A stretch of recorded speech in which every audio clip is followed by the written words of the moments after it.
Nice. So you will see this perfect. I see this as two different questions. So let me just start with the first one. And the first one that comes to mind is one of the very first, the first less huge adoption. And at that time, we were still, the ideas like product definition were still evolving. But we were in a very, originally a very traditional waterfallish organization and moved towards large Scrum, no name less at that time.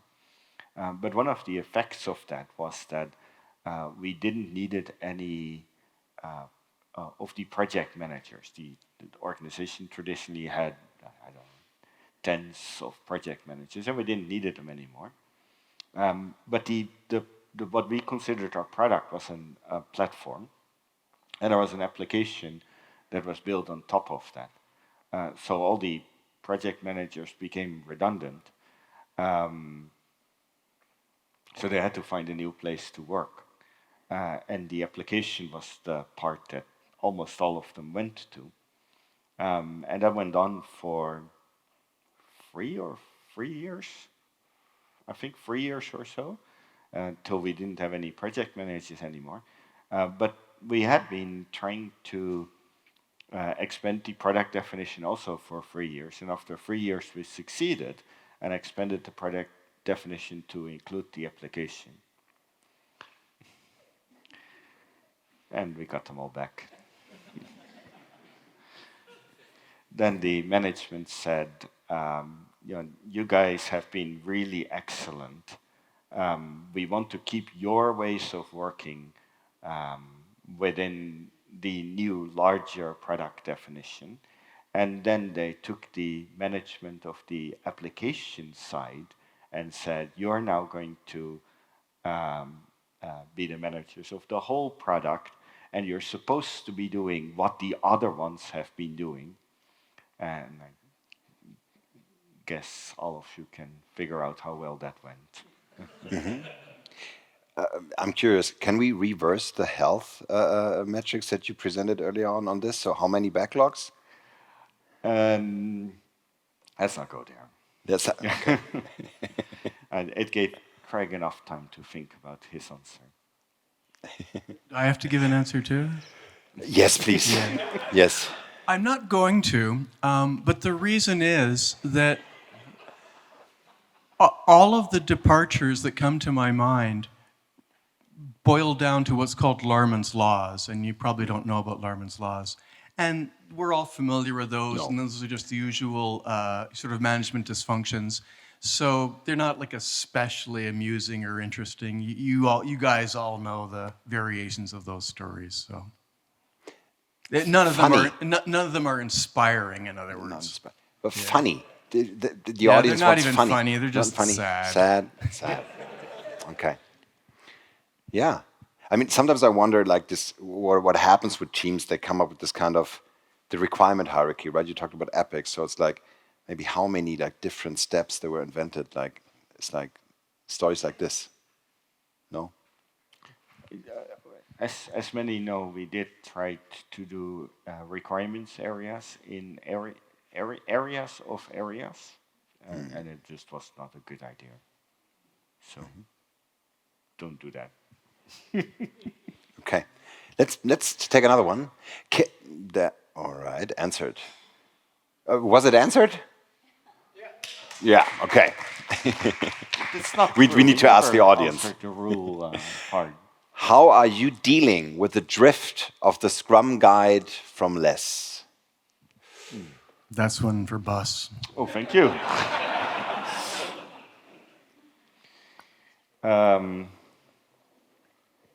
Well, we tried ignoring the Scrum guide, and that worked pretty well for the people who knew we were ignoring it, but we still get a lot of questions about that, especially like most of you guys don't see that, but we have like the Scrum test on the site, and you can put feedback there. And it's like every week someone puts feedback and says, well, you guys didn't update it according to the latest guide. Yeah, and there's a reason for that. For those who don't know, unless we ignore the Scrum Guide 2020, and we'll probably ignore any future Scrum Guide unless something dramatically changes. We have created an own version of a Scrum Guide for us, for now, for just us to be very clear about the differences between what we look at Scrum and the published version of Scrum, and in this case, mostly the 2017 version of Scrum. And we are considering whether we're going to publish that, but the main reason is to stop getting this kind of questions, so that we can just say, this discussion is over, because we don't want to talk about the discussion about Scrum versions or Scrum at all. Instead, we'd like to focus more on less, because there's so much more that we can learn and share there. So we'll see. Which is noble of you to ignore questions from the audience, but they will come up. So maybe let's dive a bit deeper. Isn't it a good idea to split sprint planning in sprint planning 1, 2, and 3? Isn't that very close to what Les says? And then call them topic 1, topic 2, and topic 3, because those are the most descriptive names we could think of. Okay. So the answer is okay. So we ignored. Answered? You want Craig to answer it too? No. Okay. Okay. They don't want you to answer it. Okay. Let's go to the next. Are there any changes to less rules coming?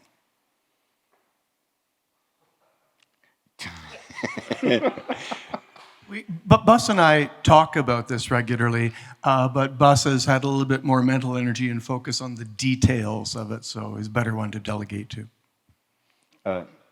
Yes, there will be. But let me start off what role we so far haven't changed and not likely going to change, which is we're not likely to remove co-location out of the rules. And we recognize that in many organizations there will be more remote work than pre-pandemic, and we hope that that will move more to hybrid work than to fully remote work, because we see a huge difference between, especially if you think about multi-team backlog refinement, the energy you can create with all of the teams physically in a room versus trying to create that same kind of energy with Miro and breakout rooms. And one of the things I keep re-experiencing is that for these kind of events, it is much more useful to learn how to do those in person than to start with trying to do those kind of things remote. So we would like to keep having organizations at least take co-location more serious than what most organizations are doing now, and simply to raise that discussion, and again, to go in the complete different direction as a lot of the rest of the industry, we will keep that in there. It seems to us that most organizations and people have never seen a real team. They use the phrase team to just mean a group of people that do their own thing, but they have no idea what a high-performing, gelled, real team with high trust working together is like. And so you see a lot of organizations say, well, we had teams at work, and the analyst did the analysis, and the tester did the tester, and now they're all working at home, and the analyst is doing the analysis, and the tester is doing the testing, et cetera, and no real difference. Well, that's because they never had real teams.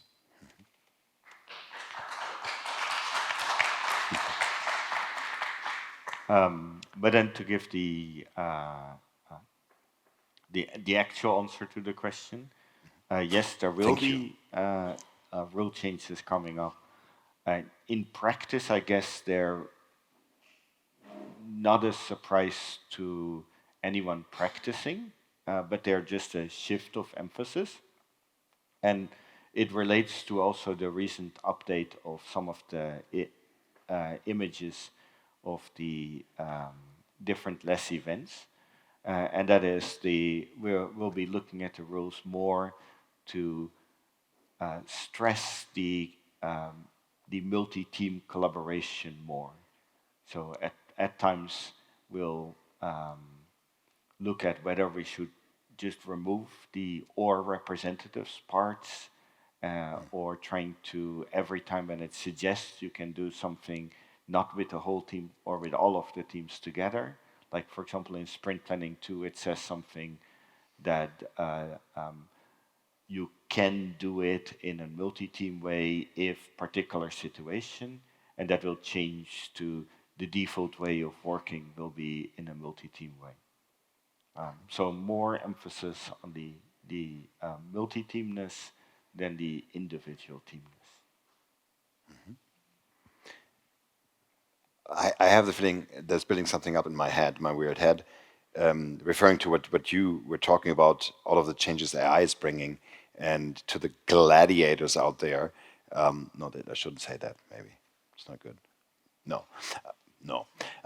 So to glad developers would be like, is that something that real teams would even need more of on-site work and collaboration, because this is getting more important to really learn something new and to look at each other's face? What do you say? In the first less book, it's organized into two major sections: thinking tools, organizational tools. And we're trying to signal, first of all, for those of you who are familiar with Don Reinertson's books, maybe you can see the connection to what we were trying to say. And like Don Reinertson, we're trying to emphasize that thinking tools are really important.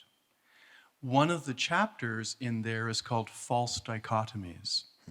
And false dichotomy or false binary is an English idiom which implies this normal human cognitive bias to want to turn things into black, white, good, bad, 1, 0. And a false dichotomy about co-location versus remote work is only co-located, only remote. And I think both Bas and I would probably like to suggest in 2023 moving beyond that false dichotomy and just think about it on being a scale where some of the time they're co-located for all the reasons that we can imagine, and some of the times people are working remote. But that time together is not 0, it's above 0. Thank you. Until everybody has Apple Vision Pro. Perfect. Version 10. Version 10. Thank you very much. Let's move to the next question. Oh, even 17 likes. Would you share with us some example of companies who successfully adopt less in their organization and share the success stories?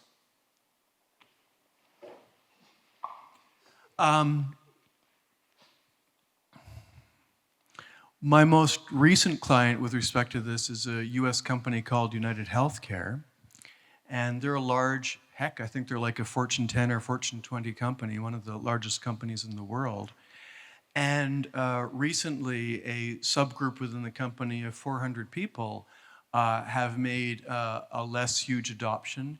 And although I haven't embedded within the groups there directly, and therefore all of my impressions are secondhand, of course, which is therefore very uncertain, all the reports that I've gotten is that virtually all of the stakeholders relevant, the true customers, the management, the business results, it's been a positive.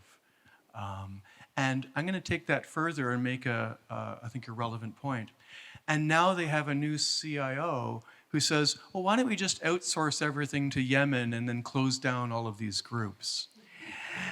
And one of the things that I often share with young change agents is that I have never seen a great successful change last more than 7 years before it's undone and reverted to the usual status quo for reasons related to the revolving door of senior management and so forth. And then this always begs a question in people's minds like, well, Craig, that's so depressing. Shouldn't we just give up? And for whatever reason, it doesn't affect me. And the analogy that I sometimes like to suggest is like, well, why do you try to eat well? Or why do you try to exercise? You're going to die. And yet, we True. choose to do the best we can, and then we die. It's so positive. Yeah. But maybe just don't give up hope here. Maybe in these good examples, aren't there people who then join other companies? Yes. And let me double click on that. Like, for example, I promote and BUS promotes systems thinking. And once a person becomes a systems thinker and they can see local optimization, you can never unsee it. And even if these people today are not in very powerful positions in organizations, heck, who knows in 10 or 20 years where they'll be and what these little seeds of education could lead to in the future. So there is hope. Thank you.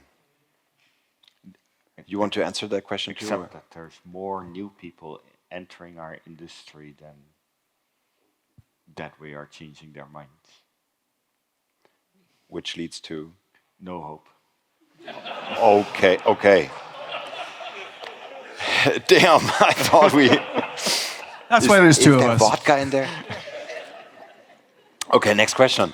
It will be a better question. It will be lead to hope. Bas, commits per developer per day move the team from pair mob working leads to single person work, not teamworks. Counter arguments.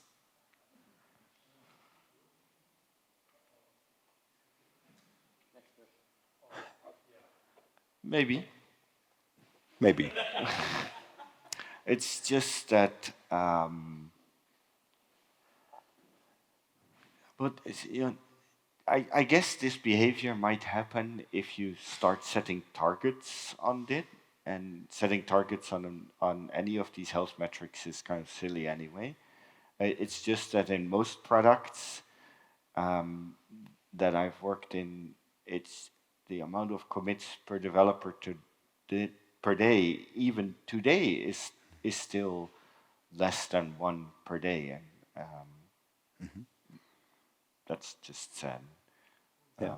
So if you discover that you're, even if you work in a mob, then you're likely to commit many times. Hopefully, you'll be committing many times, and if you then look at it and you say, "Oh gosh, the average commit per developer per day is not that high," and you say, "Oh, it's because we work in a mob," then fine.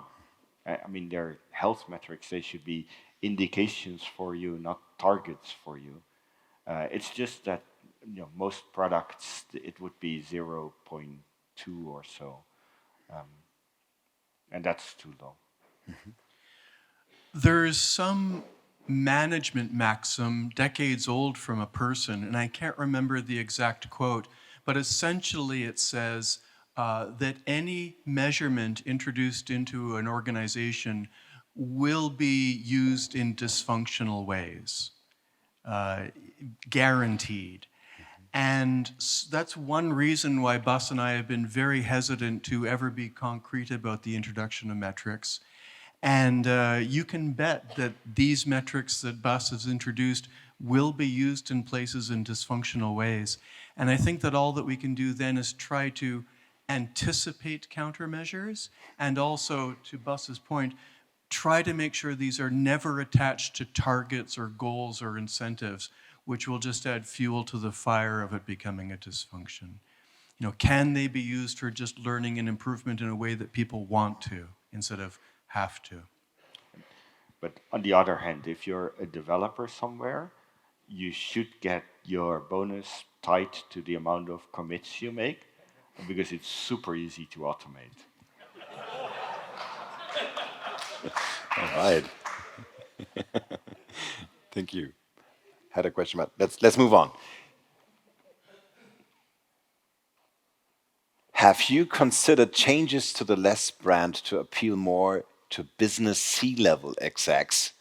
Success seems to often depend on big structure change, and less initially seems more techy versus systemic org. That's one for you, Craig, I think. I disagree with the premise.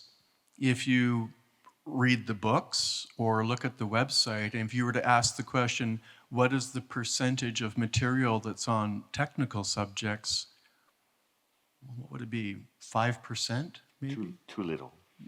Whatever, but it's like 2 or 5%. So the material doesn't reflect that, and I'm guessing whomever asked the question or who was voting for the question is maybe just not done a percentage analysis of the material. So I just disagree with the premise. I mean, after all, the books are all signaling organizational design. The first chapter of the first book is systems thinking. The first book is organizational tools and thinking tools, hardly discusses any practices at all.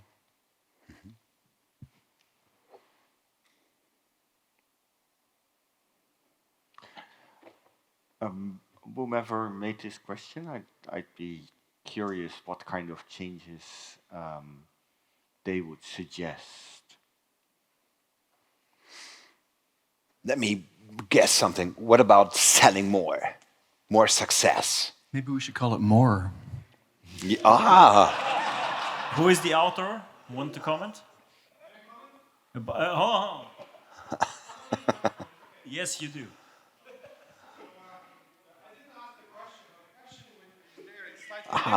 It's about appealing to business and C-level. It's not about factual, how much material and what exactly is Les talking about. It's the appeal to it.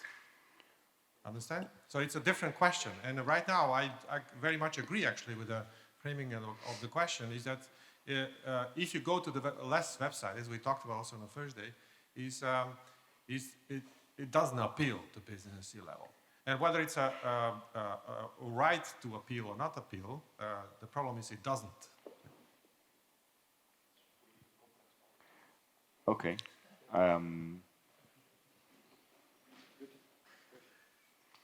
I don't think a lot of executives would go to a website and then make a decision just based on them. Maybe I'm wrong.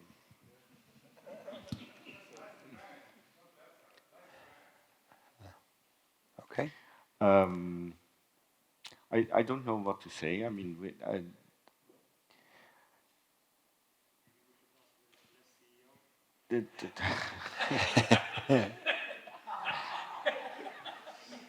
Is that a question to the less CEO? Maybe that's so. Yes, we have considered changing to the less brands. We have recently introduced a CEO in the less company who is much better than us to thinking about the appeal to C-levels, and hopefully that will change the less brand.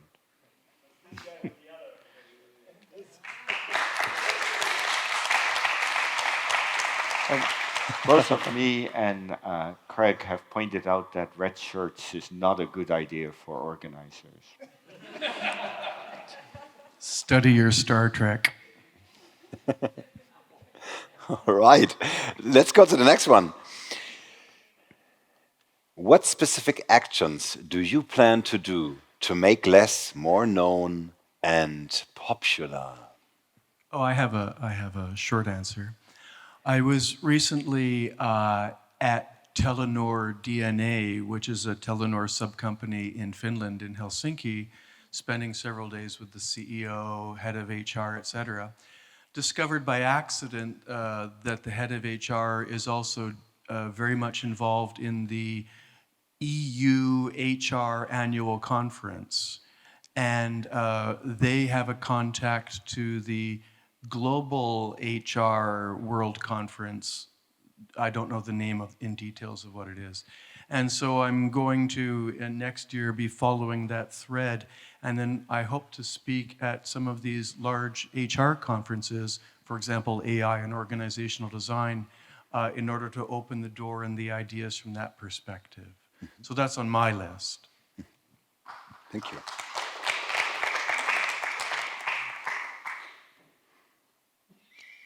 Okay, next question. I think I have the feeling there's building up something here. I'm understanding them. Don't worry, you'll get used to it. Okay. It feels exciting, though. Will you finally consider video conferencing as a valid team collaboration tool? With a devil emoji. I'd like to remind people that the second less book is, the subtitle is Large Multi-Site and, what's the third? Large Multi-Site and offshore development. And you'll see there's a whole bunch of experiments in there related to using video conferencing tools for collaboration. In the third less book, all of the meetings have a section about doing them multi-site using video collaboration tools. So this is just a misunderstanding. Bus and I are already familiar with these tools, and we have talked about them for a very long time. Yeah. Yeah. So you don't want to share that we prefer like pigeons? Pigeons.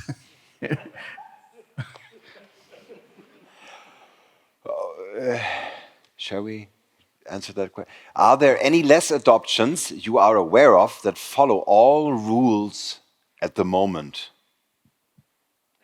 All rules. Well, maybe.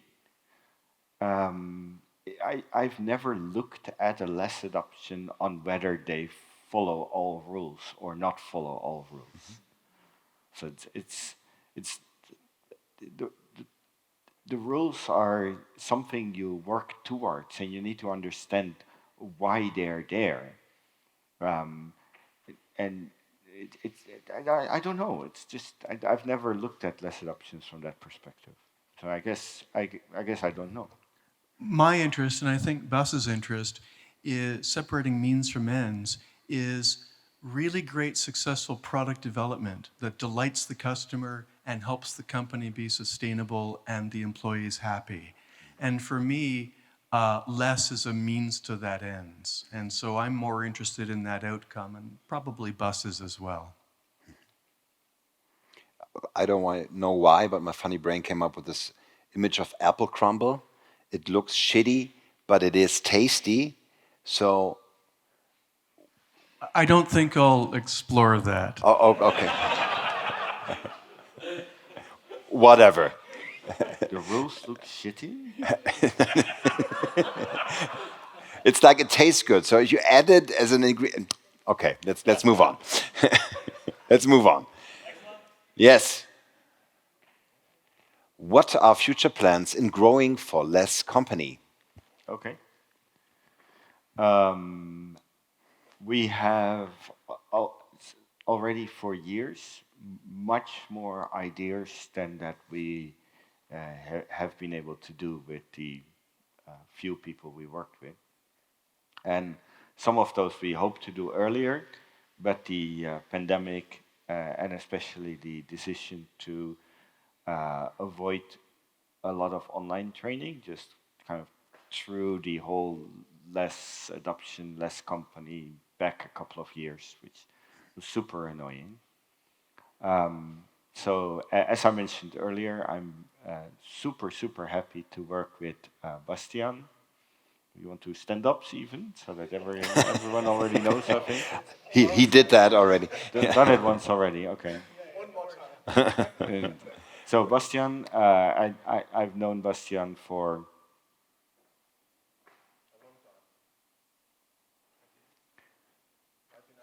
how many years? 30, 25, something around that time, a very long time. So I've talked with him for all the time, and I'm again super happy he picked up the role of Less Company CEO, in which he's picking up a lot of things that I would like to do, but often ended up dropping, because most of the time I end up being involved in like a less adoption, and then I need to choose between something that is super important, like something related to marketing or think marketing less, or something relative to the less adoption. And I'm sorry for everyone so far. Always the actual product development got more priority than the less company, and that hopefully that will be solved now, where Bastian will help grow that organization a bit larger. Part of that will be getting more development within the less company, because we have a lot of ideas of value and features on the side to bring more benefit to companies, and um, and COPs that we have never done so far.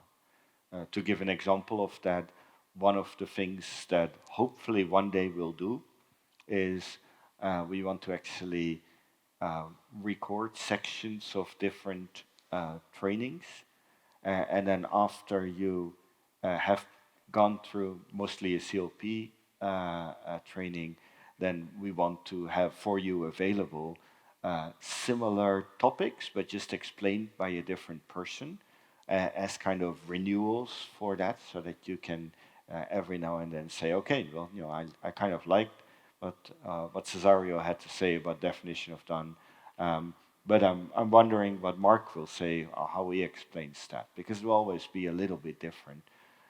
So those are very simple things that we've already said for years we would like to do that, and it will require some technical part, it will require some logistical part, and we've never been able to do that. And I really hope that we'll be able to pick up things like that to add more value to people who have already gone through a course, and to support the organizations in less adoptions more.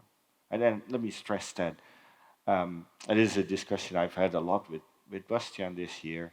I do not look at the less company as a certification body.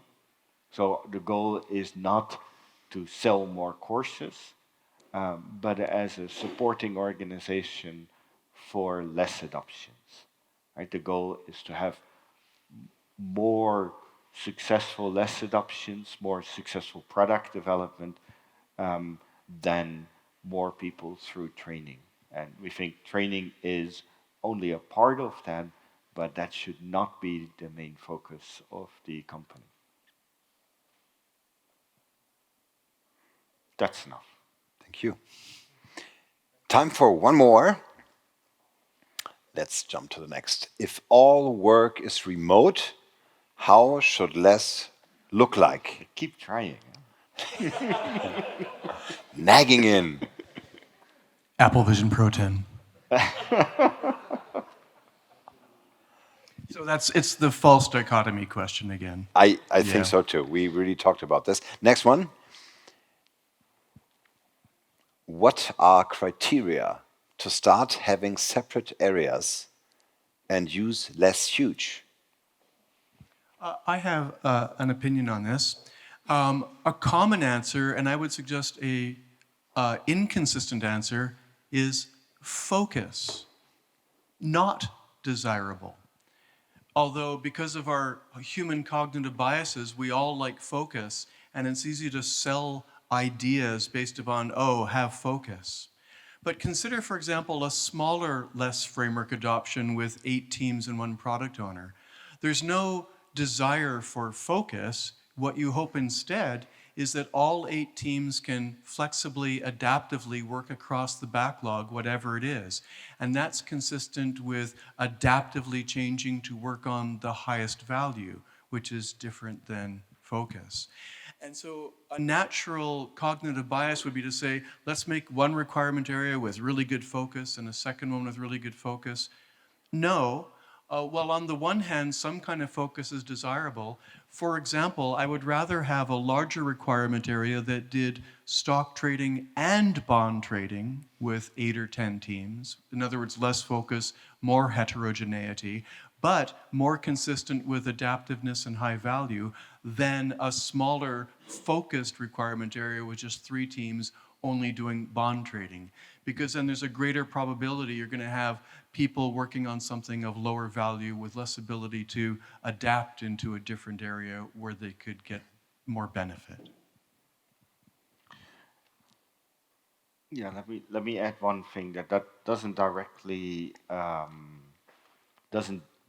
answer the question, but that I've the last year realized that often comes to a surprise to people, especially when they often people make the mistake of looking at the product for trying to think of the areas, right? And especially with the value stream thinking, they often look at the product and kind of look at the different kind of value streams or usage throughout the product, and they think that areas are related to usage of the product. But that's not actually correct, because that's also why we don't like the name requirements area very much, but we would probably both still today choose that same name, because the starting point of finding your areas should always be your product roadmap or your product backlog, right? Because the areas do not really depend on the usage of your product, but it depends on what you're going to build in your product. And that should be the focus of your area. So you might have a usage area for, I don't know, search, but you're not going to build any feature in that because it is not a high priority for your roadmap or backlog perspective. At that point, you would not create an area like that. Right? So when creating areas, you need to start with, okay, what is the vision of our product, and what do we think we're going to build the next couple of years, rather than purely looking at your product. That's a mistake I noticed a couple of times. Are we done with the questions? Time is over. I just want to make a small point. Yes. You've been a great moderator, and I'd like to thank you very much for organizing this. Thank you so much. Thank you. Thank you. Thank you. Thank you.